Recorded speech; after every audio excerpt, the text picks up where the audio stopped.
গায়ে মানে না আপনি মোড়ল, গায়ে মানে না আপনি মোড়ল।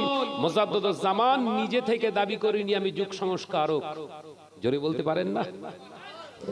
এ নওজওয়ানেরা, বাংলা আসামের মানুষ, ত্রিপুরার মানুষ, আসামের মানুষ, গোটা এপার বাংলা ওপার বাংলার আলেম ওলামা, বিচক্ষণ বিদজ্ঞ পণ্ডিতেরা মুজাদ্দিদুজ জামানের কাজে খুশি হয়ে, কৃষ্টি কালচারে খুশি হয়ে সেই হাজার হাজার হাজার হাজার আলেম ওলামা মাওলানা মুহাদ্দিসেরা বলেছিলেন আপনি শুধু ওলি নন, আপনি শুধু ওলি নন, জামানার এ যুগে একজন আপনি যুগ সংস্কারক তথা হলেন মুজাদ্দিদ।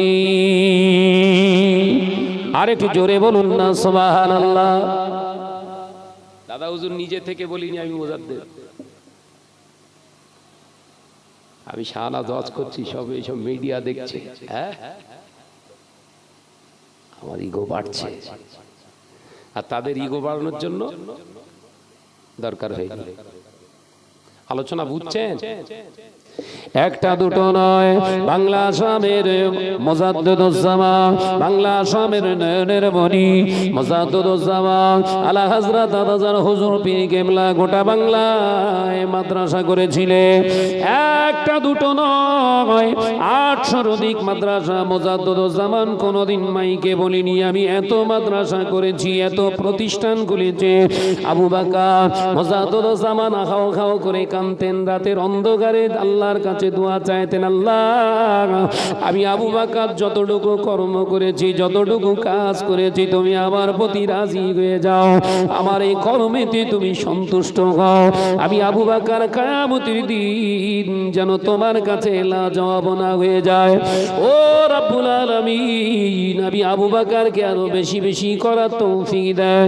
মাইক ছিল না, বিরাট প্যান্ডেল ছিল না, ওয়াজ নসিহত করেছেন মুজাদ্দিদুজ জামান, ক্যামেরার সামনে বক্তব্য ভাইরাল হওয়ার জন্য করেন না।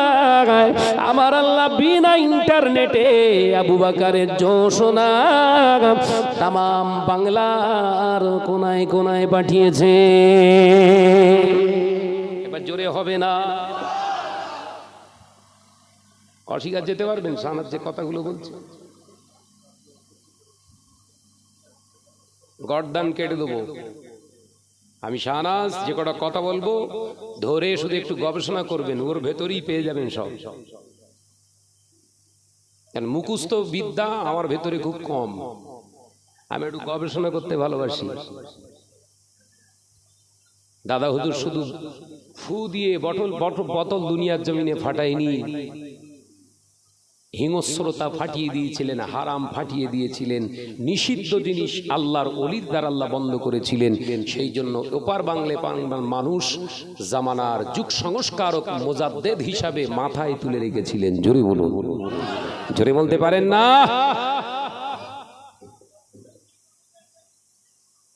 আমি শাহনাজ যতটুকু করেছি আল্লাহ কবুল করেছে কিনা সন্দেহ নেই, সন্দেহান থেকে যায়। আমি শাহনাজ যতটুকু করছি করে যাচ্ছি আল্লাহর দরবারে কবুল হয়েছে কিনা সন্দেহ, তাতেই আমার ভেতরটা যা অহংকার তাকাব্বুরিতে ফুটছে, শয়তান পর্যন্ত ভয় খাচ্ছে কাছে আসতে। এত অহংকার অহমিকা কিসের? কি করেছো তুমি?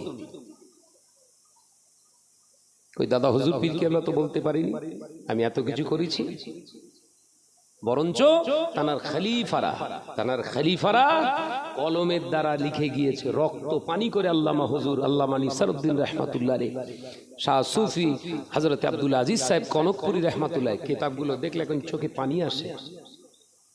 হুজুর কেবলা কি খেদমত করে গেছে। সেই বাগানগুলো আজকে নিজেদের দখলে আনার লড়াই চলছে, ইগোর লড়াই। কথা বুঝতে পারছেন না? রাখেন ওসব ভণ্ডামো, ইসলামের খেদমত করেন, আল্লাহ কবুল করলে কারোর প্রচার করা লাগবে না, আল্লাহ এমনি করে দেবেন। কথা ঠিক না ভুল জোরে বলেন? এই ইয়াকিন নিয়ে কাজ করেন।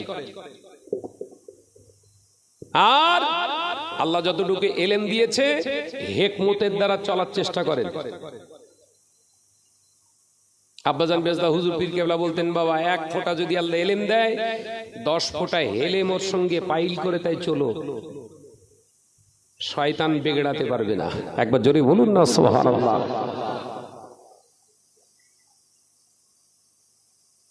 এই রবিউল আউয়াল পড়েছে কত মুসলমানের ভিতরে সব ভ্রাতৃত্ব সৌন্দর্য একটা ফুটে উঠেছিল, সবাই মিলেমিশে একাকার হয়ে নবী দিবস উদযাপন করতেন। কথা ঠিক না ভুল যদি বলেন? এর থেকে কে খাবলা মেরে দিয়েছে, বলছে এসব করা যাবে না, বলছে না বলেন? নবী দিবস করা বেদাত। বাপরে বাপ, কি বড় বড় সব ফতোয়া। বেদাত যদি না চলে, বেদাত যদি না চলে, রাসূল পাক সাল্লাল্লাহু আলাইহি ওয়াসাল্লামের ইন্তেকালের পরেই দ্বিতীয় খলিফা আমিরুল মুমিনিন খলিফাতুল মুসলিমিন হযরত ওমর ইবনুল খাত্তাব রাদিয়াল্লাহু তাআলা আনহু, যাকে দেখে শয়তান পালাতেন, একবার জোরে বলবেন না? জানাকে দেখে শয়তান পালাতেন, যে রাস্তা দিয়ে যেতেন 40 দিন ওই রাস্তায় আর শয়তান আসবে না। একবার জোরে বলুন না। ইমানি পাওয়া সেই ফারুক আজম ওমর রাদিয়াল্লাহু তাআলা আনহু এট ফার্স্ট বেদাত চালু করলেন। একবার জোরে বলবেন না সুবহানাল্লাহ। আল্লাহ রাসূল 8 রাকাত তারাবি পড়েছে, হাদিসে পাচ্ছি, আর হযরত ওমরের সময় হযরত ওমর এসে 20 রাকাত বানিয়ে গেছে। জোরে বলবেন না সুবহানাল্লাহ। আলোচনা বুঝছেন? তাহলে বেদাতের আবিষ্কারক কে? আল্লাহ রাসূল 8 রাকাত তারাবি আদায় করে গেছে, হযরত ওমর 20 রাকাত তারাবি করেছে, তাহলে 12 রাকাত বাড়িয়েছে। বেদাতের উৎপত্তি হলো। কি বুঝছেন? ক রাকাত পড়েন বলেন বলেন? 20 রাকাত তো এই রাসূল পাক সাল্লাল্লাহু আলাইহি ওয়াসাল্লাম পড়েননি, সাহাবী এসে পড়েছে। বেদাত যদি বন্ধ করতে হয় তাহলে ওইটা করেন। আল্লাহ শুকর, আমি 2019 সালে রমজানুল মুবারকে গিয়ে 20 রাকাত তারাবি সেখান থেকে পড়ে এসেছি, সেখানে এখনো চলছে। ওইটাকে আগে বন্ধ করুন। মক্কা মদিনার মসজিদে 20 রাকাত করে জামাতের সঙ্গে তারাবি আদায় হচ্ছে। একবার জোরে বলুন সুবহানাল্লাহ। এবছরেও নিয়ত করেছি, আল্লাহ চাইলে যাব ইনশাআল্লাহ। বেদাত যদি ফতোয়া দিতে হয়, বেদাত বেদাত করে চেল্লাও, বেদাত যদি বন্ধ করতে হয়, এই ঘরে ঘরে যে সমস্ত এরাব লাগানো কোরআন শরীফ গুলো আছে ওইগুলো আগে ব্যান্ড করো। সাহাবী করে জানলি যে জবর পেশ লাগানো, এই এরাব লাগানো কোরআন শরীফ কোন সাহাবী দিয়ে হয়নি, সব লেড়া আরবি পড়েছে। করেছিলেন কে? সাহাবাই কেরামদের হত্যা করেছিলেন 18 জন, কিতাবের ভিতরে আছে 18 জনের অধিক সাহাবাই কেরাম রিদওয়ানুল্লাহি তাআলা আলাইহি আজমাইনদের যিনি কতল করেছিলেন, শহীদ করে দিয়েছিলেন সেই হাজ্জাজ বিন ইউসুফ। আলোচনা মাথায় ঢোকাতে হবে বাপ। যারা বলছে নবী দিবস করা যাবে না বেদাত, তাদেরকে বলুন যে ঘরে যে জবর লাগানো কোরআন শরীফটা আছে ওইটা আগে বের কর। কোরআন শরীফ পড়তে গেলে সব লেড়া আরবির কোরআন শরীফ পড়বি, এটা বেদাত। তো সমস্ত মুহাদ্দিসিনগণ ফতোয়া দিয়েছেন হাজ্জাজ বিন ইউসুফ জাহান্নামী হয়ে যেত, কিয়ামতের দিনে হয়তো এই এরাব লাগানোর কারণেই হয়তো নাজাত পেয়ে যাবে। একবার জোরে বলুন, একবার জোরে বলতে পারেন না? এর বেলা খুব সুন্দর করে কোরআন তেলাওয়াত করছো, বেদাত হলো না? যুবকেরা, ছেলেরা, বাচ্চারা, পর্দানিশিনা মা বোনেরা, আলোচনা বুঝুন। আল্লাহ নবী দো জাহানের বাদশা হাবিবুল্লাহকে নবী জনাবে মুহাম্মদুর রাসূলুল্লাহকে সাল্লাল্লাহু আলাইহি ওয়াসাল্লাম নবী আমার পাক জবানে জানিয়ে দিলে, ও আমার সাহাবীরা, ও আমার সাহাবারা, আমি রাসূল পাক সাল্লাল্লাহু আলাইহি ওয়াসাল্লাম পাক জবানে জানিয়ে দিলাম, এমন একটা দিন আসবে, সময় আসবে, যুগ আসবে, যে সময়ে, যে যুগেতে আমার উম্মাত উম্মাতির ভিতরে একদল উম্মাত উম্মাতি প্রকাশ হবে, যারা পৃথিবীর জমিনে কোরআন হাদিসের কথা বলবে। পৃথিবীর জমিনে তাদের দাড়ি থাকবে, টুপি থাকবে, নামাজ থাকবে, রোজা থাকবে, হজ থাকবে, যাকাত থাকবে। আমি রাসূলুল্লাহর জন্য তাদের সংকীর্ণতা ও মনোভাব থাকবে। ও বাবা সাহাবীরা, এদের দ্বারা আমি রাসূলুল্লাহর শান অপমান করা হবে, এদের দ্বারা সমাজের বুকে আমার ইসলামকে বিকৃত করা হবে। বাবা সাহাবীরা, এরা হলো মুনাফিক মুসলমান। ইসলামকে ক্ষতি করবে কারা, বুঝতে পেরেছেন? দাদা হুজুর পীর কেবলা বাংলার জমিনে যখন কোরআন হাদিসের দাওয়াত দিয়েছিলেন, এই সময়ে বাংলার মুসলমানদের যে কটা ছুটকো ছাটকা মতবাদ বেরিয়েছিলেন, দাদা হুজুরের সামনে স্যালেন্ডার হয়েছিলেন। ভুল হয়ে গেছে। একবার জোরে বলবেন না? একবার জোরে বলতে পারেন না? আর এখন কি হচ্ছে? আমি সিলসিলা দাদা হুজুরের মুরিদ, ভক্ত, দাদা হুজুরের সিলসিলার হাতিয়ার। এখন দানা কুঠার বোঝা মুশকিল। সেই দাদা হুজুরের বাগানকে এখন ভাগ করা শুরু হয়ে গেছে। এ কথা ঠিক না, ভুল জোরে বলে? আমি শাহনাজ যদি দাদা হুজুরকে মহব্বত করি, তাহলে দাদা হুজুরের জন্যই তো আমার জীবন চলবে, সেই লক্ষ্যেই তো আমার আন্দোলন চলবে। সেই বাগানটা আরো সুন্দর যাতে সাজোয়াট হয়, লোহার বেড়া দিতে হয়, আমরা দেব, সুন্দর করে ঘিরে রাখবো। এটাই তো তার টার্গেট হওয়া উচিত। না, যা আছে আছে, আমার নামে একটা বাগান হোক। দাদা হুজুরের খেদমত হয়েছে নিজের খেদমত। এটা এই কথা বলছেন না কেন? কথা বলছেন না কেন? দাদা হুজুরের বাগানের খেদমত হলো না নিজের বাগান তৈরি করার উপক্রম চিন্তাধারা হলো? ওই জন্য বলছি মনোবৃত্তিটা চেঞ্জ করেন। কেউ প্রকাশ্য আসে আর কেউ অপ্রকাশ্যে, সবাই কর্মী, এটা মাথার ভিতরে ঢুকিয়ে রাখেন।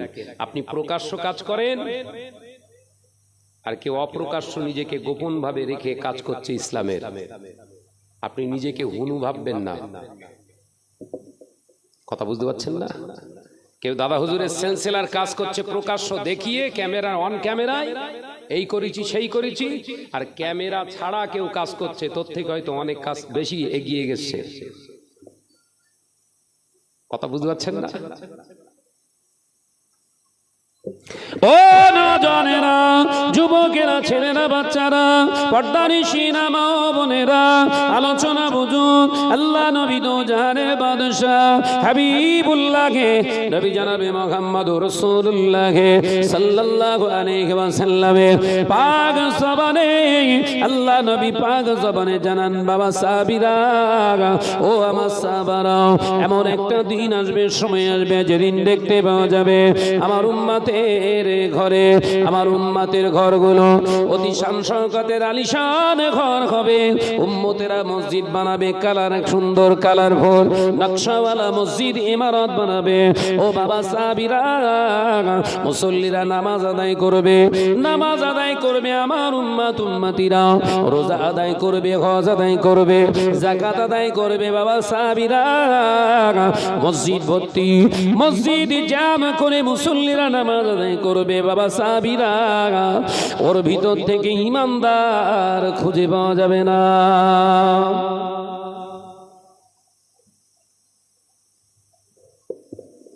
মসজিদগুলো বিরাট আলিশান আলিশান মসজিদ হবে। এখন আমাদের রাজারহাটে মাশাআল্লাহ মসজিদ দেখলে চোখ দাঁড়িয়ে যায়, এমন এমন সব মসজিদ হয়েছে। এই কথা ঠিক না, বুঝতে বলেন না রে বাবা? কিন্তু এই গোড়ায় ভিত দিয়ে রেখিস বলো, ওটা খেয়াল রাখতে হবে মাথায়।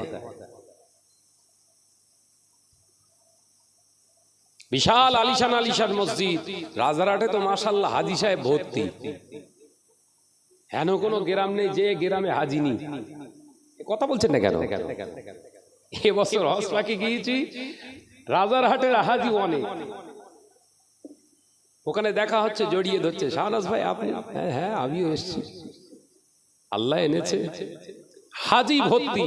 ওমরায় দেখুন, ওমরায় যত ট্রাভেলসে যাচ্ছে, রাজারহাটের লোক ওর ভেতরে না গেলে যেন ওমরা কবুল হচ্ছে না। কথা বলছেন না কেন? আমি কি ভুল ভক্তিস নাকি বলেন? হাকিকাত তো। তার মানে রাজারহাটের মানুষ এত সুন্দর রাসূল প্রেমী হয়েছে, আল্লাহ প্রেমী হয়ে গেছে, ইসলাম প্রেমী হয়ে গেছে। মসজিদ ভালো হচ্ছে, হাজী সাহেব ভালো হচ্ছে, আর খোঁজ নিয়ে দেখেন সব সুদে কারবার চলছে। রাসূলের হাদিসটা শুধু আপনারা রাগ করছেন, এই ভাই আপনাদের রাজারহাট নাই, বাদ দেন, আমার জায়গায় নাই, আমি ধরি। এবছর আমার গ্রাম থেকেই 4 জন হাজি, মন চাইলে ফুকফাক করে গিয়ে ওমরা করে এসছে, কোনো ব্যাপার না। খোঁজ নিয়ে দেখছি জমি ঠেলার ওস্তাদ, জমির আল ঠেলার ওস্তাদ, জমি বন্ধক নিয়ে চাষ করে সেই ফসল বিক্রি করে গিয়ে ওমরা মেরে। কথা বুঝতে পারছেন? রাগ করলে হবে না। আমার টার্গেট কাউকে আক্রমণ নয়, একটু অ্যানালাইসিস, নিজেকে হিউম্যানিটি আত্মসমীক্ষা করুন। যে ব্যক্তিটা লক্ষ টাকা খরচ করে ওমরা হজ করে এলো, সেই মানুষটার যদি নীতি তার আল্লাহ রসুল ছাড়া হয়ে যায়, ওই পরিশ্রম করে 30, 35, 45 দিন যে কাটিয়ে এসেছে, ওর মর্যাদাও দিল কি? তো মার খেয়ে যাবে। এবারে আগে হজে যাওয়ার আগে একটা মিথ্যা কথা বললে 1টা গুনাহ হতো, হজ থেকে ফিরে এসে 1টা বলবেন, ওর সঙ্গে 10টা ফ্রি। কথা বুঝেন? হজ করার আগে 1টা মিথ্যা কথা বলেছেন, 1টা কাবিরা গুনাহ। হজ থেকে ফিরে এসে 1টা মিথ্যা কথা বলবেন, ওর সঙ্গে 10 যোগ হবে, মানে 11টা কাবিরা গুনার গোনা আপনার নামে আমলে লেখা হবে। এই যে টেন্ডেন্সি, মনোভাব আমাদের ভিতরে যদি থাকতো, আমাদের দ্বারা এই সমস্ত অপকর্মগুলো হতো। তার মানে সেই রাসূলের হাদিসটা এখানে খেটে যাচ্ছে। নামাজ হচ্ছে, রোজা হচ্ছে, হজ হচ্ছে, যাকাত হচ্ছে, ভিতর থেকে খাউফিল্লাহ, আল্লাহর ভয়টাই আউট হয়ে গেছে। আলোচনা বুঝে দিচ্ছে? ও না জানেরা, যুবকেরা, ছেলেরা, বাচ্চারা, আল্লাহ নবী দো জাহানের বাদশা হাবিবুল্লাহ নবী জনাবে মুহাম্মদুর রাসূলুল্লাহ সাল্লাল্লাহু আলাইহি ওয়াসাল্লাম পাক জবানে কোরআনের আয়াত তুলে জানিয়ে দিলেন। এ আমার নজনেরা, আমার মুরব্বিয়ানগণেরা, ও আমার সোনার চাঁদমানিকেরা, আল্লাহ কোরআন পাকের ভিতরে জানিয়ে দিলেন, আমার আল্লাহ জানিয়ে দিলেন, আর আরাইতাল্লাযী ইউকাযযিবু বিদ্দীন فذلك الذي يدعو اليتيم ولا يحض على طعام المسكين। ও নজরের যুবকেরা, আল্লাহ মিথ্যুকদের সম্পর্কে জানিয়ে দিয়েছে, কাল কিয়ামতের দিন মহাময়দানে মিথ্যুকেরা অবশ্যই লাঞ্ছিত হবে, লজ্জিত হয়ে যাবে, তারা জাহান্নামী হয়ে যাবে। আমি আল্লাহ পাক জানিয়ে দিলাম, আর আরাইতাল্লাযী ইউকাযযিবু বিদ্দীন فذلك الذي يدعو اليتيم। যারা গরিবদের, এতিমদের ভৎসনা করেছে, তথাকথিত এতিমদের মাল মেরে খেয়েছে, আমি আল্লাহ পাক জানিয়ে দিলাম, না জানি তাদের জন্য কত শাস্তি আছে। এক শ্রেণীর মানুষ এতিমের মাল মেরে মুছড়ে খাচ্ছে না, খায় না। আরে শুধু মাদ্রাসা চালাচ্ছে ওরা না, অ্যানালাইসিস করুন। আমি শাহনাজের যদি 60,000 টাকা যাকাত হয় বছরে, 60,000 টাকায় যদি আমি না দেই, ওই টাকা 40,000 টাকা যদি যাকাত দেই, 20,000 টাকা আমার কাছে রেখে আর দিতে মনে নেই। এতিমের মাল খাওয়া হয়েছে না হয়নি? এই কথা বলছেন না কেন? শুধু মাদ্রাসা চালাচ্ছে যারা, ওদের শুধু দোষ দিলে হবে? যাকাত খোর আমিও, যদি সঠিকভাবে ক্যালকুলেশন করে যাকাতগুলো না তাদের কাছে পৌঁছায়। এখন আবার সমাজের সিস্টেম হয়েছে, এতিমরাও ডাইরেক্ট আমার ঘরে যদি আসে তালি পাবে, নইলেও গেল। কোন হুজুর, কোন আলেম এসে যদি বলে আমার মাদ্রাসায় দে, আমার যাকাতের টাকাটা সেখানেই ডোনেট করে দিলাম, সেখানে দিয়ে দিলাম, যাকাত আদায় হয়েছে, তো ঘোড়ার ডিম হয়েছে। এইগুলো তুলে বললেই বলতেছে বিরাট উল্লাহ বলো। আরে ভাই, আমার এই ভাতুড়িয়া এলাকায় যদি 10 জন গরিব থাকে, যাকাতের সিস্টেমেটিক্যালি একটা সূত্র আমি বলে দিয়ে যাই, বলবো? বলার জানার দরকার আছে না নেই? এই ভাতুড়িয়া গ্রামে যদি 15 জন গরিব থাকে, গরিব, যাকাত নেওয়ার মতো প্রকৃতপক্ষে তারা হকদার, এলাকার গরিব, মিসকিন, ইতিম, বিধবা, এরাই তো পাওয়ার যোগ্য, প্রাপ্য তো এদেরই তো টাকা। এখন আমার গলাশিয়া বা ভাতুড়িয়া এলাকায় 50 জন যাকাত দেনেওয়ালা আছে। শরিয়াতের হুকুম হচ্ছে এই 50 জনকে আগেই, এই 50 জন নিজের তত্ত্বাবধানে খোঁজ নেবেন, আমার ভাতুড়িয়া গলাশিয়া এলাকায় কে কে গরিব আছে তার বাড়িতে পৌঁছানো। এটা হচ্ছে শরিয়াতের হুকুম। আপনি তা মানলেন না, দেখলেন শাহনাজ ভাই বিরাট আমার পছন্দের বিশাল হুজুর, হুজুরির হাতেই দেই। আর হুজুরির হাতে যখন বান্ডেল এসতেছে হুজুর তখন বলতে পুরো আমার।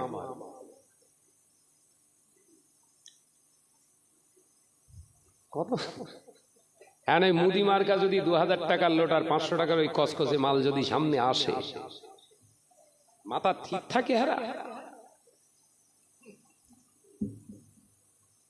বললেই বলে শাহনাজ মাদ্রাসা বিরোধী। ভাই মাদ্রাসা বিরোধী কথা হলো এটা? মাদ্রাসা চালাতে হবে, অবশ্যই চালাতে হবে, শরিয়াতের সিস্টেম অনুযায়ী চালান, পাকাও মারার জায়গা নেই। দাদা হুজুর পীর কেবলা মাদ্রাসা চালিয়েছে, তুমি 3টে মাদ্রাসা, দাদা হুজুর 3000 মাদ্রাসা তৈরি করে মুক্তব চালিয়েছেন সেই সময়কার। যদিও বসির আল্লামা হুজুর 800-র বেশি বলেছেন, 800-র বেশি মাদ্রাসা। একবার জোরে বলুন। হুজুর কেবলার মাদ্রাসার কোটেট করে বলে দিতেন এলাকাবাসী, বাবা তোমরাই চালাবে মাদ্রাসাটা, নিজেদের গতর ঘামানো মেহনতের হালাল টাকা দিয়ে চালিও। আল্লাহ মাদ্রাসা কবুল করে নিলে এখান থেকে আল্লাহর ওলি আলেম বান্দা তৈরি হবে। জোরে বলুন। আজকে মাদ্রাসা থেকে আমরা আমাদের ঘরের ছেলেদেরগুলোকে পড়াচ্ছি, ওদের মুখের ভাষা শুনলি কাঁচা গাছের পাতা শুকিয়ে যাচ্ছে, এত খিস্তি মেরতে সব কথা বলছেন না কেন? মাদ্রাসা ছেলেদের মুখের ভাষা এমন হবে কেন? কোত্থেকে শিক্ষা অর্জন করছো? আপনারা বলবেন না সমাজ খারাপ হয়ে গেছে ওই জন্য এরকম হচ্ছে। আসলে না, আসলে না। যে ফরমার উপরে কাদা মারা হয়, যে লেখার ফরমা, যে ইট তৈরি হয়, টালি তৈরি হয়, ফরমার মেকারেই তবেই তো তৈরি হয় ইট। কথা বোঝে না তো? ইট যদি মনে করেন একটু হালকা করব, করতে পারবেন না, ও ফরমাটা সেই রকম মারতে হবে। দোষ দিচ্ছি সমাজে। ইট তৈরি করলাম আমি, পোড়ালাম আমি, দোষ হচ্ছে সমাজে।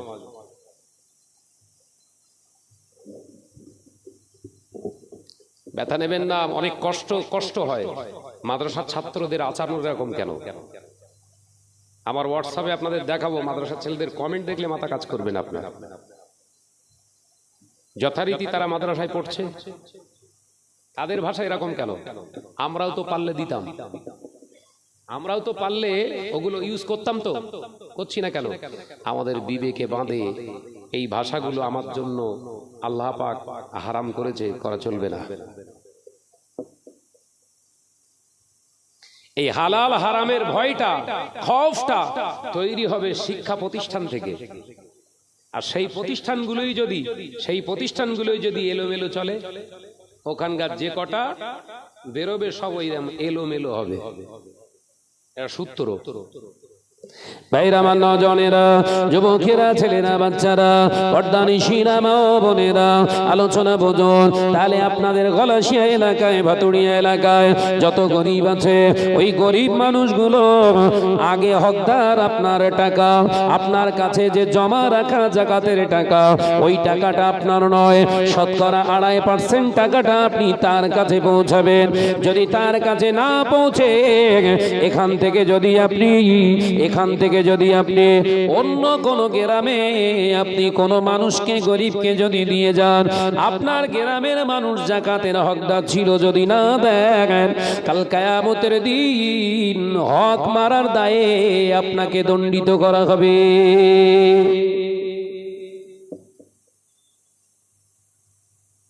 এই আমার পাশে পুকুর, ধরে নেন পুকুর, বৃষ্টি হয়েছে, আমার পুকুরটা ভর্তি হয়ে গিয়েছে, এর পরের পুকুরটা যদি ভর্তি হয়, এই পুকুরের পানি কোন পুকুরে যাবে? কথা বলে না তো, সব চুপ চুপ, টেনশন হয়েছেন নাকি? আমার এই পুকুরটার পরের পানি, আমার এই পুকুরের পানিটা যদি যায় উপচে পড়ে ওভারফ্লো হয়ে পাশের পুকুরেই যাওয়া সম্ভব। যদি মনে করেন না এটা ওভারটেক করে পরের পুকুরটায় যাচ্ছে, তাহলে পাইপ লাইন হয়েছে। বলো কি জ্বালা বলেন দিন, বোঝাতে পারছি? সোনার মানিকেরা, রাস্তায় দাঁড়ালে হবে না বাপ, আপনারা একটু এগিয়ে আসেন। সামনে বসে থাকলে মজা লাগছে আপনাদের, একটু এগিয়ে আসেন, একটু মহব্বতের সঙ্গে 2-4 কথা বলে যায়। ছেলে মানুষ একটু ছেলেমি করে যায়, এদিকে আসেন, উঠে আসেন। তাহলে কি লাইন হয়েছে? ওই পাইপ লাইনটা এমনি হয়নি বলো, পাইপ কিনতে হয়েছে বলো, পাইপটা কিনতে হয়েছে তো। কিন্তু আমার পাশের পুকুরে যদি পানিটা যেত পাইপ লাগতো, পাইপ লাগতো? সরাসরি কেটে দিলি হু করে ঢুকবে। এখনকার সিস্টেম সব পাইপ লাইন চলতেছে বলো। এই লাইন আপনারা যদি সক্রিয়তা অবলম্বন না করেন, এর জন্য দোষী আপনারাও।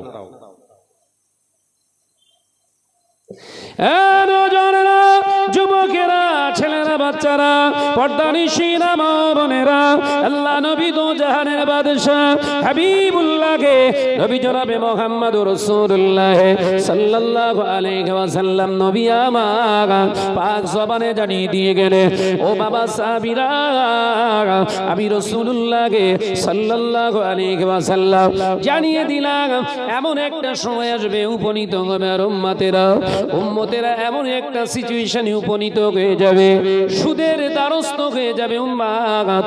নামাজ আদায় করবে, রোজা আদায় করবে, হজ আদায় করবে, যাকাত আদায় করবে, দান সদকা করবে, অথচ আল্লাহ তাদের কোনো ইবাদত কবুল করবে না বাবা সাহাবীরা। তার কারণ হলো পৃথিবীর জমিনে আল্লাহর রেজামন্দির জন্য তাদের লক্ষ্য হবে না, পৃথিবীর জমিনে নিজস্ব ইগো বাড়ানোর চিন্তায় তারা মেতে থাকবে।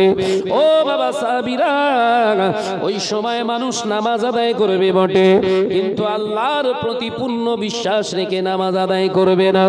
সুদ হয়ে যাবে তাদের নির্ভরযোগ্য একটি জীবন ব্যবস্থার সাইড, সুদ হয়ে যাবে তাদের জীবন ব্যবস্থার একটা সাইড, তাদের প্রফেশনাল হয়ে যাবে, সুদের উপরে ডিপেন্ড করবে। ও বাবা সাহাবীরা, এমন কি তারা মনে করবে এই সুদের টাকাটাই হচ্ছে আমার উন্নতির বড় কারণ।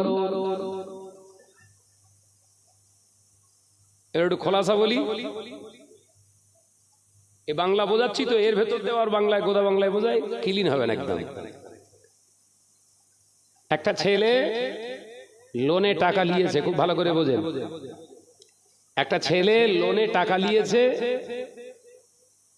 ওই লোনের টাকা এনে একটা ব্যবসায় লাগিয়েছে। তার পাশের গ্রামের একটা ছেলে বলতেছে, ভাই তোর ব্যবসাটা তো মাঝখানে বিরাট ডাউন হয়ে গিয়েছিল, হঠাৎ করে এরকম উন্নতি, মাশাআল্লাহ খুব ভালো লাগছে। তো বলছে এমনি হয়নি, আমি তো শেষে হয়েই যাচ্ছিলাম, যদি লোন না থাকতো আমি মরিয়ে যেতাম।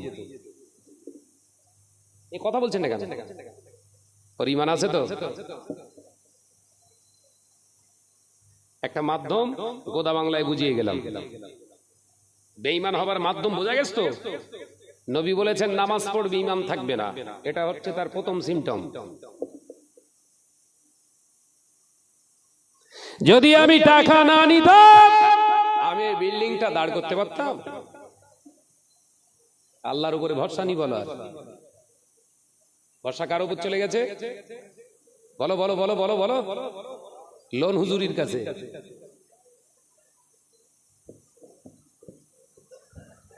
ও নজনেরা, যুবকেরা, ছেলেরা, বাচ্চারা, পর্দানিশীনা মা বোনেরা, আল্লাহ নবী দো জাহানের বাদশা হাবিবুল্লাহ নবী জনাবে মুহাম্মদুর রাসূলুল্লাহ সাল্লাল্লাহু আলাইহি ওয়াসাল্লাম পাক জবানে জানিয়ে দিলেন, ও আমার সাহাবীরা, আমি রাসূল পাক সাল্লাল্লাহু জানিয়ে দিলাম, মানুষ নামাজ আদায় করবে, রোজা আদায় করবে, হজ আদায় করবে, যাকাত আদায় করবে, আল্লাহর হক আদায় করতে পারবে না।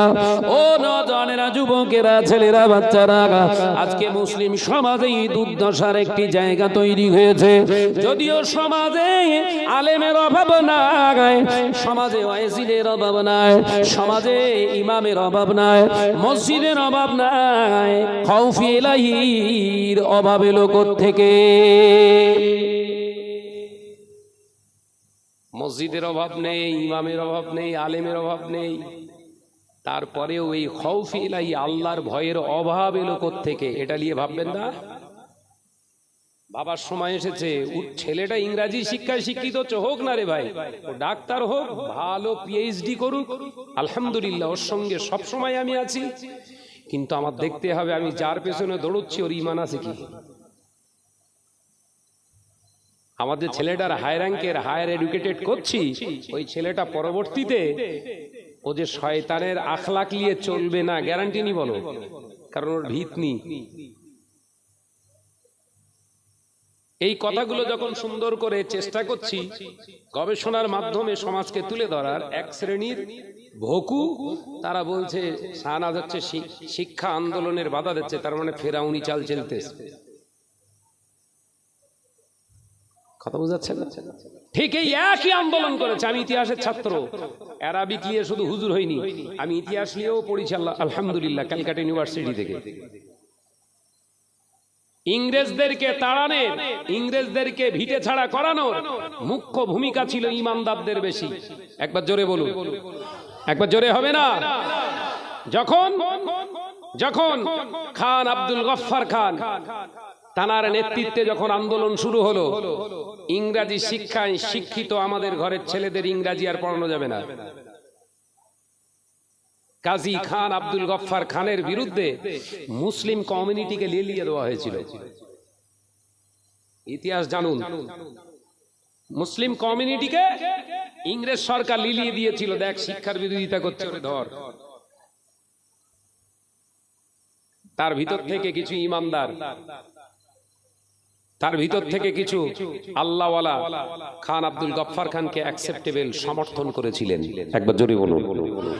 সেই আন্দোলনটা সুদূর প্রসারী হয়ে ইংরেজ সরকার উইথড্র করতে বাধ্য হয়েছিলেন, উইথড্র করে নিয়েছিলেন। আবার ফার্সি এবং উর্দু সমস্ত দফতরে লিখতে স্টার্ট করেছিলেন। একবার জোরে বলুন। মুসলমান, তুমি ভুলে যাচ্ছ, তোমার উন্নতির চরম শিখরে পৌঁছে দেওয়ার মূল কারণ হচ্ছে তোমার ঈমান কেড়ে নেওয়া। কথা বুঝতে পারছেন না? তুমি শিক্ষিত হও, তোমার ছেলেকে শিক্ষায় শিক্ষিত করো। আমি তো দোয়া করি অবশ্যই আপনার ঘরের ছেলেটা শিক্ষিত হোক, মেয়েটা শিক্ষিতা হোক, আমি চাই, কিন্তু শিক্ষার পাশাপাশি যেন ওর ঈমানটা না চলে যায়। শিক্ষা আন্দোলনের মুখ্য ভূমিকা যারা পালন করেছেন, ঈমান হারিয়ে নয়, ঈমান বাঁচিয়ে শিক্ষার আন্দোলন করুন।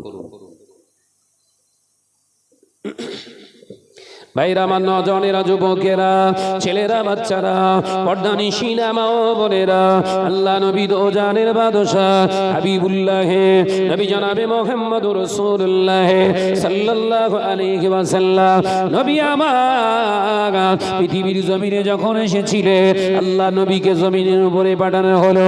এ নজনেরা, যুবকেরা, গোটা মক্কার আরব দুনিয়ার জমিনে শিক্ষার কোনো অভাব ছিল না। আরবি সাহিত্যের উপরে বড় বড় পণ্ডিত ছিল, লেখক ছিল, সাহিত্যে ছিল। ও বাবাজিরা, বড় বড় কবিও ছিল, তাদের কবিতা আমরা পড়েছি। ও নজরেরা, যুবকেরা, ছেলেরা, বাচ্চারা, তাদের কবিতা আজকে আলেম হতে গেলে পড়তে হয়।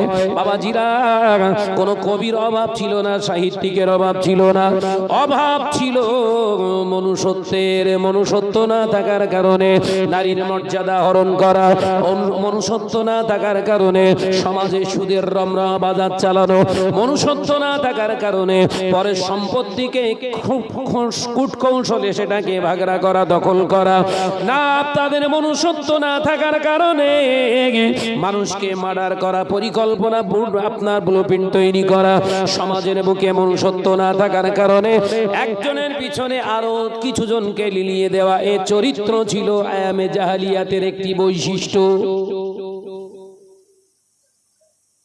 মনুষ্যত্ব ছিল না, শিক্ষা ছিল। বলো, আলোচনা বোঝা যাচ্ছে ভাব? শিক্ষা ছিল, ছিল নাকি? মনুষ্যত্ব নিয়েই তো মানুষ। মনুষ্যত্ব নেই, ঈমান নেই, মানুষও নয়। তোর শিক্ষা তোকে কোথায় বাঁচাবে?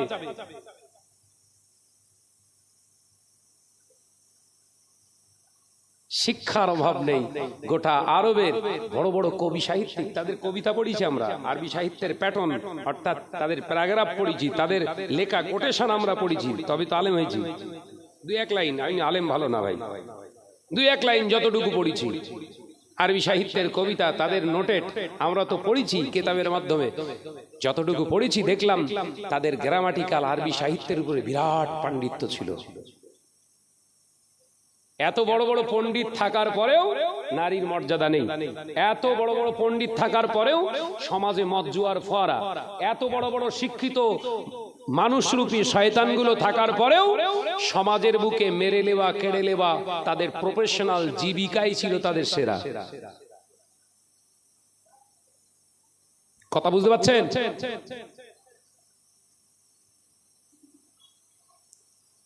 তাহলে সমাজে যখন আজকে শিক্ষার আন্দোলনে হুড়ুহুড়ি চলছে, এই হারামি জিনিসগুলো বন্ধ হচ্ছে না কেন?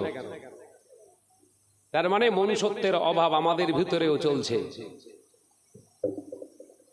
হ্যাঁ, কথা বলছে না কেন? সেই সময় ইগোর লড়াই ছিল, এই সময়ও কিন্তু ইগোর লড়াই চলছে। ইগো বোঝেন? हमसे बड़ा कोई नहीं है, हम जो कहेंगे वो सही और जो बोलेगा वो बिल्कुल गलत।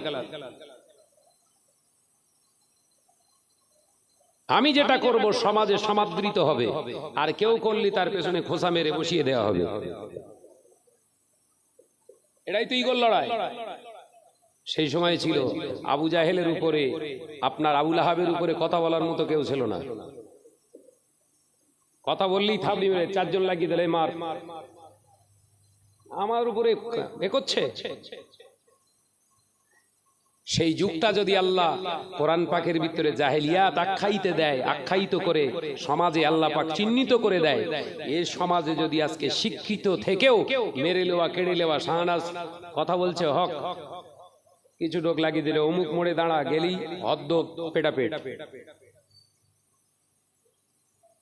যদি এই চরিত্রটা আমি শাহনাজের ভিতরে থাকে, যে অপরকে মারা, অপরকে ধরা, ছোট করা, এই টেন্ডেন্সি মনোবৃত্তি যদি থাকে, তাহলে আমি শিক্ষিত বটে, আসলে মানুষ না। এ কথা বুঝতে পারছেন না? আর যদি মানুষ না হই, ইমানদার কোনোদিনও নয়।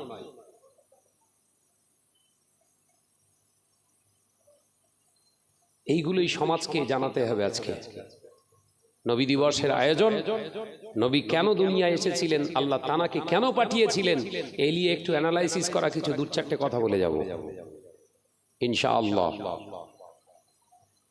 আরব দুনিয়ায় চলছে রাহাজানি, মেরে লেওয়া, কেড়ে লেওয়া, সুদ, ঘুষ, জেনা, ব্যভিচার, অপপ্রচার, যা কিছু চলছে আত্মকেন্দ্রিক, অন্য কিছু নয়। আমার আল্লাহ গোটা সমাজের চিত্র দেখে বিশ্ব নবীকে জমিনের উপরে উপহার স্বরূপ, রহমত স্বরূপ পাঠিয়ে দিলেন। জোরে বলুন, একবার জোরে হবে না? আরব দুনিয়ায় সন্তান জন্মেছে, তখন আরব দুনিয়ায় শিশু জন্মেছে, কিন্তু নবীর মতো পৃথিবীর জমিনে কেউ আসেনি। একবার জোরে বলুন। ওই জন্য আল্লাহ বললেন, ওমা আরসালনাকা ইল্লা রাহমাতাল লিল আলামিন। তামাম কায়নাতের জন্য নবী হলেন আমার হাবিব হলো করুণা, রহমত। একবার জোরে বলুন। ভাইরা, আমার নজরেরা, যুবকেরা, ছেলেরা, বাচ্চারা, পর্দানিশিনা মা বোনেরা, আলোচনা বোঝর, নবী আমার দিন ও দুনিয়ার বাদশা হাবিবুল্লাহ নবী জনাবে মুহাম্মদুর রাসূলুল্লাহ সাল্লাল্লাহু আলাইহি ওয়াসাল্লাম হুজুর আমার পৃথিবীর জমিনে অবতরণ করে একটু একটু করে বড় করলেন। দাস প্রথা, নারীর কোনো মর্যাদা নয়, দাস দাসীদের নিজে হাতের খেলনার মতো ইউজ করা। আমার আল্লাহ পাক হাবিবকে দুনিয়ায় পাঠিয়ে প্রথম নারীর মর্যাদা অবহেলিত, পৃথিবীর জমিনে প্রতারিত হওয়া ওই মানুষটার আমার আল্লাহ তাআলা হাবিবের সঙ্গে মর্যাদা স্থির করে দিলেন। জানেনা কিতাবের ভিতরে পাওয়া যায়, আল্লাহ নবী পৃথিবীর জমিনে জন্মগ্রহণ করলেন। আম্মা জান হযরতে আমেনা রাদিয়াল্লাহু তাআলা আনহা উদার থেকে আল্লাহ পাক পৃথিবীর জমিনে হাবিবকে পাঠিয়েছে।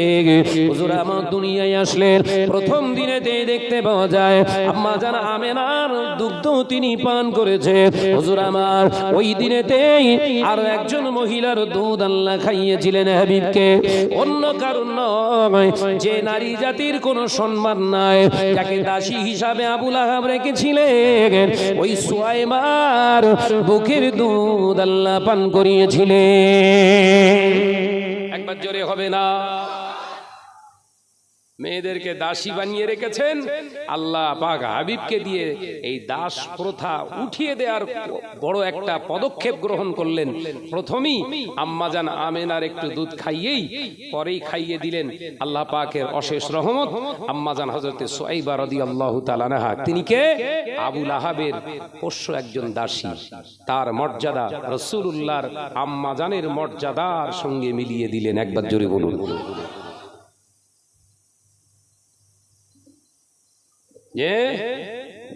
আমরা জানি হযরতে আম্মাজান হালিমা ছিলেন রাসূলের দুদু আম্মা, কিন্তু না, তিনজনের দুধ খেয়েছেন বিশ্বনবী।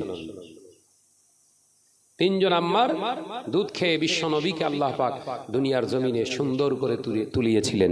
এক নম্বরে আম্মাজান আমেনা, দ্বিতীয় নম্বরে ছিলেন হযরতে সুয়াইবা রাদিয়াল্লাহু তাআলা আনহা, আর তৃতীয় ছিলেন হযরতে হালিমাতুস সাদিয়া রাদিয়াল্লাহু তাআলা আনহা। একবার জোরে বলুন। একবার জোরে হলো না? আলোচনা বুঝে এসছে? আজকের মুসলিম সমাজের অবক্ষয়ের, অধঃপতনের মূল কারণ হচ্ছে আমরা কাহিনী শুনি। আমরা কাহিনী শুনে একটু ভাবার চেষ্টা করি। আমরা কোরআনের আয়াত শুনি, বিশ্লেষণ করে গেছে বিরাট বড় বড় মাওলানা, তাফসীর করে গেছে, কিন্তু তাফসীরটা নিয়ে একটু অ্যানালাইসিস করিনি, গবেষণা করিনি। ও নজনেরা, যুবকেরা, ছেলেরা, বাচ্চারা, পর্দানিশীনা মা বোনেরা, আলোচনা বুঝুন। আল্লাহ নবী দো জাহানের বাদশাহ হাবিবুল্লাহকে, নবী জনাবে মুহাম্মদুর রাসূলুল্লাহকে সাল্লাল্লাহু আলাইহি ওয়াসাল্লাম হুজুর আমার আল্লাহ তাআলা অশেষ রহমতে একটু একটু করে বড় হতে লাগলেন। এ নজনেরা, যুবকেরা, ছেলেরা, বাচ্চারা, পর্দানিশীনা মা বোনেরা, আল্লাহ নবীর একটু একটু করে আল্লাহ পাক জমিনের সব চিত্রগুলোকে দেখিয়ে দিলেন। যত হিংস্রতা, মারধর, খুন, রাহাজানি, এগুলো যত ছিল সমাজের বুকে, সব অপকর্মগুলো রাসূলুল্লাহর চোখের সামনে এনে দেখিয়ে দিলেন। আল্লাহ পাকের হাবিবের বয়স 25 বছর। হুজুর আমার সংসার জীবনে আবার দণ্ডায়মান হলেন। না না না, একজন বিধবা নারীকে নিজের স্ত্রীর মর্যাদা দিয়ে শুরু করলেন। জোরে বলুন সুবহানাল্লাহ। আম্মাজান খাদিজাকে তিনি শাদী করলেন, নিজের স্ত্রীর মর্যাদা দিলেন। একবার জোরে বলুন। প্রশ্ন আসতে পারে, আম্মাজান খাদিজাকে বিয়ে করেছিল হয়তো অনেক অনেক অন্য ধর্মের মানুষরা কটূক্তি করতে পারে, আম্মাজান খাদিজার ধন সম্পদ একটু বেশি ছিল বলে ওই জন্য। জোরে বলুন নাউজুবিল্লাহ। সে জায়গায়ও রাসূল পাক সাল্লাল্লাহু আলাইহি ওয়াসাল্লাম একটুখানি ধামা ইট ঘষে দিয়ে বেরিয়ে গেছে। কথা ঠিক না? বুঝে বলে। আর আজকের সমাজে এটাও শুরু হয়েছে। ছেলের বিয়ে দেবে, খুঁজে খুঁজে দেখছে, প্রচুর মেয়ে দেখেছে, খুঁজে খুঁজে দেখছে কার একটা ছেলে একটা মেয়ে। কথা বুঝতে পারেন? এলাকায় খুঁজে খুঁজে অন্তত 70-80টা দেখে ফেলেছে, 35-40টা দেখে ফেলেছে, মেয়ে আর পছন্দ হচ্ছে না। কেন? হ্যাঁ ভাই, মেয়ে এত সুন্দর সুন্দর সব দেখাচ্ছিল, তো ভালো মেয়ে তো। বলে না রে পাগল, ফ্যামিলি ভারী না। ফ্যামিলি ভারী কি ছোট তোর দেখি? তুই তো নিয়ে আসবি একটা, তো তো দরকার একটা। বরঞ্চ রাসূলুল্লাহ হুজুর আকরাম সাল্লাল্লাহু আলাইহি ওয়াসাল্লাম হাদিসে পাওয়া যায়, ওই নারীকে ওই ফ্যামিলিতে বিয়ে করো যে ফ্যামিলির 3টে গুণ আছে। এক হচ্ছে দিনদার, ওই ফ্যামিলির ভিতরে দিন আছে, ধর্ম আছে। দ্বিতীয় নম্বর, আল্লাহকে ভয় করেনেওয়ালা মন মানসিকতা আছে। তৃতীয় নম্বর, ওর হালাপালা কিরকম, হালাপালা মানে বংশ কিরকম বিস্তার করার ক্ষমতা রাখে। যে নারীর বেশি সন্তান ধারণের ক্ষমতা আছে, ওই নারীকেই বিশ্বনবী বিবাহ করতে বলেছেন। একবার জোরে বলুন। আরে খুঁজতেছ কোথায়? কথা বোঝে না তো, গন্ডগোল, ওয়াজ না বুঝলি সমস্যা। এ খুঁজছে কোথায়?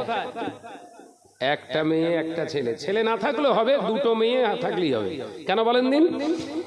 ওর যদি 2 বিঘে থাকে, টোটালটাই আমার।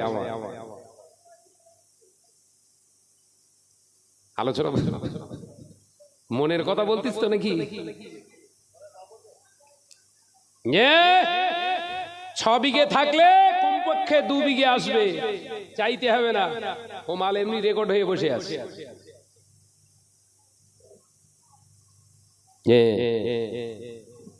ভাইরা আমার, নজরেরা, যুবকেরা, ছেলেরা, বাচ্চারা, পর্দা নিশিরা, মা বোনেরা, আলোচনা বুঝুন। আল্লাহ নবী দো জাহানের বাদশা হাবিবুল্লাহ নবী জনাবে মুহাম্মদুর রাসূলুল্লাহ সাল্লাল্লাহু আলাইহি ওয়াসাল্লাম হুজুর আমার সমস্ত আম্মা জানের সম্পদগুলো দয়ার নবীর সামনে অবস্থান করলেন। হুজুর, আমি খাদিজা আপনাকে বিবাহ করেছি, আপনি আমার স্বামী, আপনি আমার স্বামী, এখন আমি আপনার স্ত্রী। আমি যখন আপনার হয়ে গেলাম, ইয়া রাসূলুল্লাহ, হাবিবাল্লাহ, হুজুর আমার সমস্ত সম্পদ বলে আর আমার রইল না। আমি খাদিজা যখন আপনার, আমার সমস্ত সম্পদটা আজকে থেকে আপনার। আল্লাহ নবী শুনে মুচকে হেসে বললেন, খাদিজা, এটা যদি আমারই হয়ে থাকে, আমি তোমাকে সাক্ষ্য রেখে বলছি, তোমার দেওয়া সব সম্পদগুলো রাষ্ট্রীয় কোষাগার বাইতুল মালেতে আমি দিয়ে দিলাম। একবার জোরে বলে। জামাইট সমালোচকদের মুখে 1445 বছর আগের ভালো করে ঘষে দে, তাই বিশ্বনবী দুনিয়া ছেড়েছে। একবার জোরে বলে। জোরে বলতেছেন না কেন? তাকবীর দেন, নারে তাকবীর। জোরে বলেন, নারে তাকবীর। সিলসিলা হক মুজাদ্দিদুজ জামান দাদা জান হুজুর পীর কেবলার হক সিলসিলা, নারে তাকবীর। দরুদ শরীফ। আল্লাহুম্মা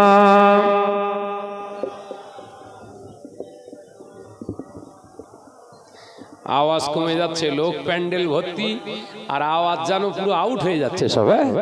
একটু আওয়াজ দিয়ে, ভাই আমি আস্তে আস্তে কথা বলছি, আপনাদের হিংসা হতে পারে। শাহনাজ ভাই আপনি মাইকে বলছেন বলে ওই জন্য খালি মুখে ওয়াজ করা বাচ্চা, আমি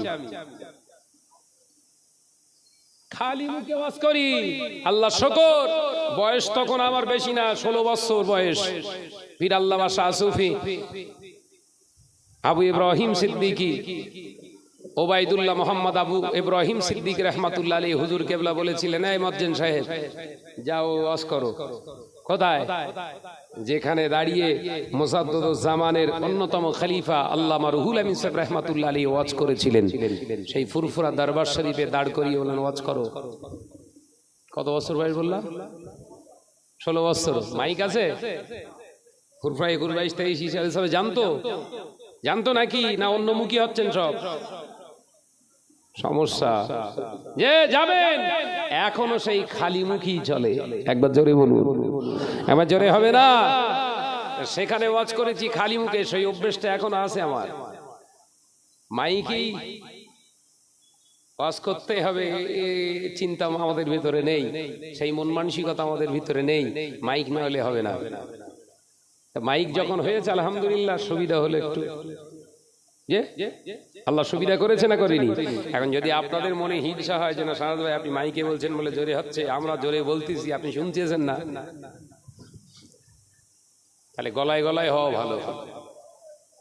যে উচ্চ আওয়াজে সুবহানাল্লাহ পড়লে কি হবে? সব বেশি হবে না বলো? যে সব আস্তে বললে হবে, সেই সব জোরে বললেও একই হবে। সুবিধা পাবে কে? কমজোরি ইমানদারটার ভিতরে ইমানি স্পিরিটটা একটু বাড়বে। একবার জোরে বলুন, একবার জোরে হবে না? জোরে বলতে বলে কেন? আপনারা হলেন ওই চার্জার বোঝেন তো? চার্জার, যার ভিতরে আল্লাহ ইমানি স্পিরিট দিয়েছে, হিম্মতের সঙ্গে সুবহানাল্লাহ পড়েছে, পাশে যদি কমজোরি ব্যাটারি থাকে, ওই আপনার চার্জে ও একটু চার্জ হবে। কথা বুঝাচ্ছেন না? ওই জন্য জোরে বলতে বলা হয়। এতে ফায়দা বিশাল কিছু না, ফায়দা ওই ফায়দার দিকে লক্ষ্য করে বলা হয়। বলুন সকলে আলহামদুলিল্লাহ। মহাব্বতের সঙ্গে দরুদ আল্লাহুম্মা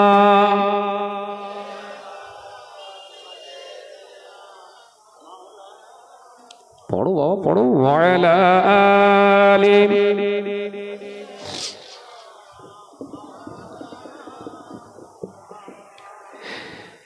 ডেকে লো রাসূলুল্লাহ রোজা পাকের কিনারে, আমি সইতে পারি না বিরহ ব্যথা,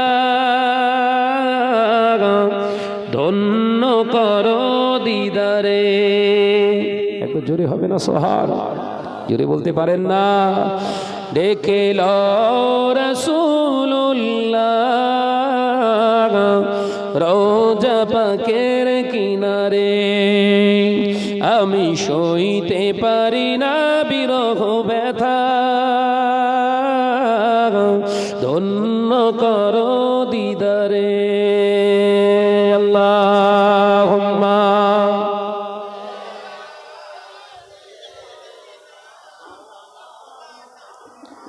আওয়াজ দেন একই সঙ্গে ওয়ালা আলে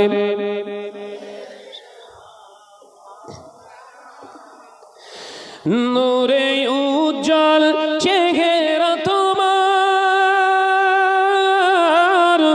দেখে মন যে ভরে যায়। নূরে উজ্জ্বল চেহারা তোমার, দেখে মন যে ভরে যায়। তোমার ওই গম্বুজে খাজরা দেখে ঈমানও বেড়ে যায়। জোরে হবে না? নারে তাকবীর।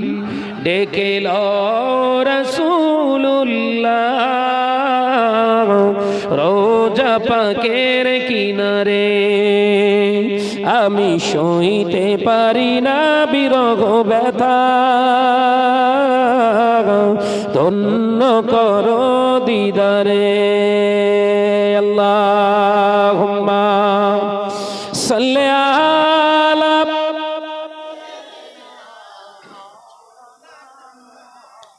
মাশাআল্লাহ মাশাআল্লাহ আরো জোরে ওয়ালা আলি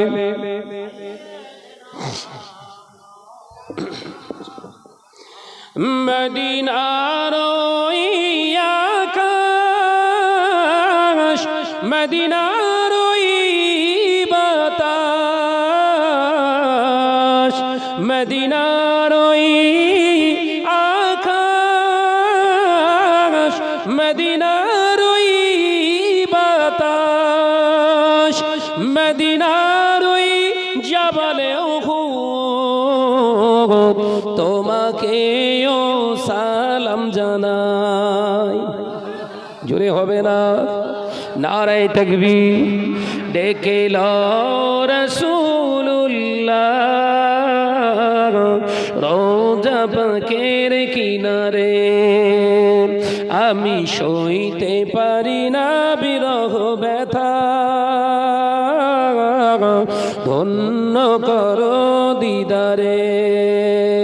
আল্লাহুম্মা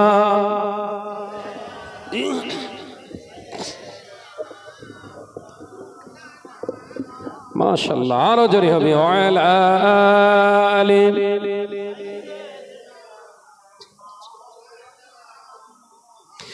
ও নজরেরা, যুবকেরা, ছেলেরা, বাচ্চারা, পর্দানিশীনা মা বোনেরা, এখান থেকে আমাদের শিক্ষা নেওয়া দরকার।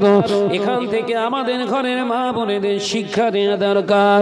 আমি যখন স্বামীর ঘরে রয়েছি, ওই হলো আমার সব, ওই হলো সুখ, ওই হলো দুঃখ, ওই হলো আনন্দ, ওই হলো কষ্ট। ওই স্বামীর অর্থটাই হলো আমার অর্থ। আমার বলে কিছুই না, আমি তো স্বামীর হয়ে গিয়েছি। এ নজনের আগা, এই বোধ শক্তি না থাকার কারণে আমাদের ঘরের ছেলেরা, আমাদের ঘরের মেয়েদের, আমাদের ঘরের যারা ভাবি মা আছে, তারা আলাদা আলাদা ফান্ড তৈরি করছে। মাজান খাদিজার ফান্ডটা একটুখানি ছিল, কথা বলছেন না কেন? এই ইমানি চেতনা বোধ শক্তি না থাকার কারণে আমাদের একই সংসারে দুটো ফান্ড তৈরি হয়ে গেছে।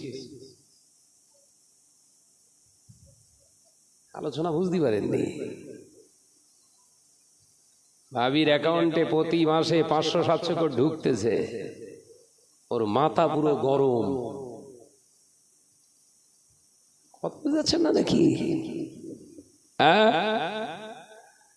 ভাই যদি বলে, আপনারা ভাববেন শাহনাজ ভাই সরকারের বিরুদ্ধে কথা বলছে। না, আপনার যেটা ভালো লেগেছে আপনি করুন, কিন্তু শরিয়াতের দিকে খেয়াল করে আপনাকে করতে হবে। কারণ এই সমগ্র দুনিয়ার মানুষ আর আপনিও মানুষ, এই দুটো মানুষের পার্থক্য করে দিয়েছে আল্লাহ। তাদের মতো তুমি নও। একবার জোরে বলুন। কোরআনে আল্লাহ বলেছে না বলেননি? আল্লাহ বলতে পারতেন ইয়া আইয়ুহান নাস, এই সমগ্র পৃথিবীর মানুষেরা, কিন্তু স্পেশালিস্ট আল্লাহ এক জায়গায় নয় বহু জায়গায় বলে ডেকেছেন আমাদেরকে, ইয়া আইয়ুহাল্লাযীনা আমানু, এই আমার বিশ্বাসী সম্প্রদায়, ঈমান আননেওয়ালা মুমিনেরা। একবার জোরে বলবেন না? একবার জোরে হবে না? তাহলে সবার মতো দেখতে আসলে আমি শাহনাজ এক নয়। আমার খুসুসিয়াত, চলাফেরা, কথাবার্তা, স্ট্যাটাস, সমস্ত স্টাইল সম্পূর্ণ হবে রাসূল। একবার জোরে বলুন। একবার জোরে হবে না? আমার সমস্ত কিছু চলবে রাসূলকে সামনে রেখে। তবেই ওইভাবেই চলতে চলতে ওই রাস্তাতেই রাসূলের সঙ্গে সাক্ষাৎ মেলা সম্ভব। একবার জোরে বলুন। মুজাদ্দিদুজ জামান সেই রাস্তার পথিক হয়েছিলেন বলে মাঝে মাঝে মাঝে মাঝে বিশ্ব নবী ফুরফুরা দরবার শরীফে রুহানি হালাতে আমার মুজাদ্দিদুজ জামানকে একবার দিদার দিয়ে চলে যেতেন। জোরে বলছেন না? আর আমি শুকনো মলি সাহেব শুধু বড়ং দিচ্ছি, বিরাট বিরাট কথাবার্তা বলতেছি, ভেতরে পুরো ঢোল, কিচ্ছু নেই।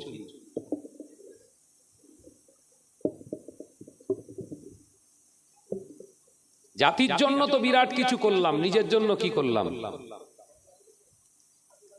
জাতির জন্য তো বিরাট কিছু করছি, নিজের জন্য কি করেছি? আমি জাতিকে দিতে দিতে নিজের ঈমান হারা হয়ে যাচ্ছি না তো? রাসূল হারা হয়ে যাচ্ছি না তো? ইসলাম থেকে বিচ্যুত হচ্ছি না তো? খালি ও দিয়ে কোনো লাভ হবে না। ডব্লিউ বুশির দান করা আর আমার দান করা সমান, ব্যারাক ওবামার দান করা আর আমার দান করা সমান। কথা বলছেন না কেন?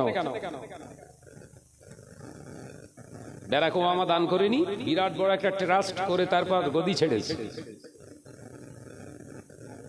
সোশ্যাল ওয়ার্কার বড় একটা ট্রাস্ট তৈরি করে তারপরে ওর গদি ছেড়েছে। ও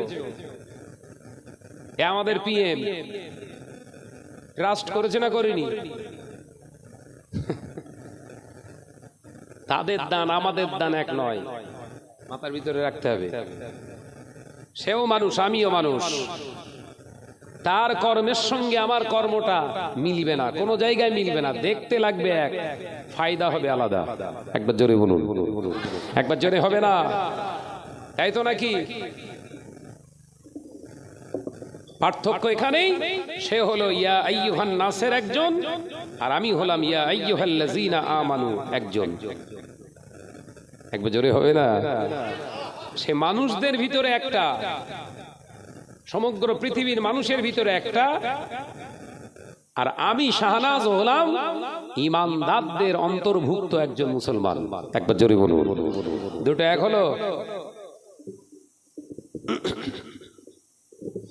ভাইরা, আমার নজনেরা, যুবকেরা, ছেলেরা, বাচ্চারা, পর্দানিশীনা মা বোনেরা, আল্লাহ নবী দো জানের বাদশা হাবিবুল্লাহ নবী জনাবে মুহাম্মদুর রাসূলুল্লাহ সাল্লাল্লাহু আলাইহি ওয়াসাল্লাম নবী আমার পাক জবানে জানালেন, খাদিজা, ও বিবি খাদিজা, আমি তোমার সব ধন সম্পদ গুলো আমি সব রাষ্ট্রে দিয়ে দিলাম, রাষ্ট্রীয় কোষাগারে বাইতুল মালে দিয়ে দিলাম। আম্মা জান খাদিজা রাদিয়াল্লাহু তাআলা আনহাকে দয়ার নবী বললেন, ওরে আমার বিবি খাদিজা, আমার বাপের যতটুকু রেখে যাওয়া, আমার আম্মা জানের রেখে যাওয়া যে কুড়ে ঘরটা, ওই ঘরটায় আমি থাকতে চাই, তোমার কি কোনো অসুবিধা আছে?